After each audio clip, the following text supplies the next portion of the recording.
Now, to take us through some of the scenarios that are possible here with this case, Trevor Dewick, you're a private investigator with Vancouver PI. So this case, British tourist, Tom Billings, when you hear a case like this, what are the scenarios that go through your head? What are you thinking? Oh, well, I mean, there's many. Obviously, you know, the fact that he was using, you know, couch surfing, a website where he could go find housing. So in the back of my head, I immediately think, well, did he come across a stranger who maybe wasn't good for him, you know, had other motives. But then you also look at the fact that, you know, his parents basically said that he's a person that likes to stick to a, you know, set itinerary, and that he wanted to go hiking, and there's some hikes he wanted to do in the North Shore.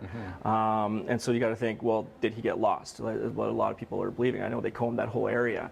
And so, but in the back of your head, you always go, well, they haven't found a body, so, you know, did he maybe run into the wrong people, you know? And you can't rule out anything in this job. So, and so even, you know, when you look at just those two scenarios alone, I mean, these are at two completely different ends of the spectrum. The investigation and the search that would be required in one, completely different from the other. Absolutely. So how do you even, I mean, if you were taking this case, how do you begin? Well, I mean, first off, if from the beginning of a file like this, it's a lot of good old-fashioned, you know, PI work, right? You're knocking on doors, interviewing people, finding out where he was last, going through his computer, going through his phone, you know, whatever you have. Then you have to comb the area that he traveled, right? Did he go hiking? You know, I know the police did that. I know there was a lot of volunteers out there combing the area, and but it's sort of discouraging that they haven't found a body. And so, you know, that's sort of where it begins. So you come up with all this information, and then you come up with a couple of, you know, different scenarios, maybe even 3 or 4. And as you gather more information through leads,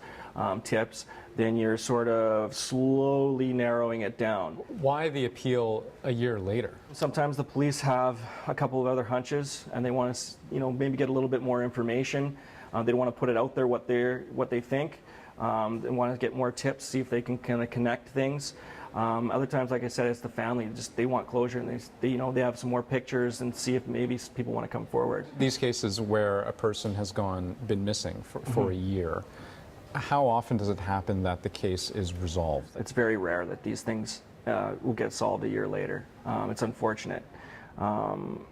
You know, the first 48 hours of any sort of investigation into a missing person is very, very important, because that's when it's fresh in their heads. It's when you can gather evidence, and I know that's exactly what the police did.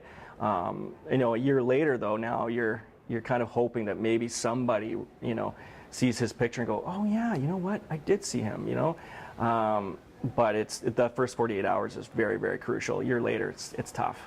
Okay. Well, thanks for your time, Trevor Dewick. Thank you.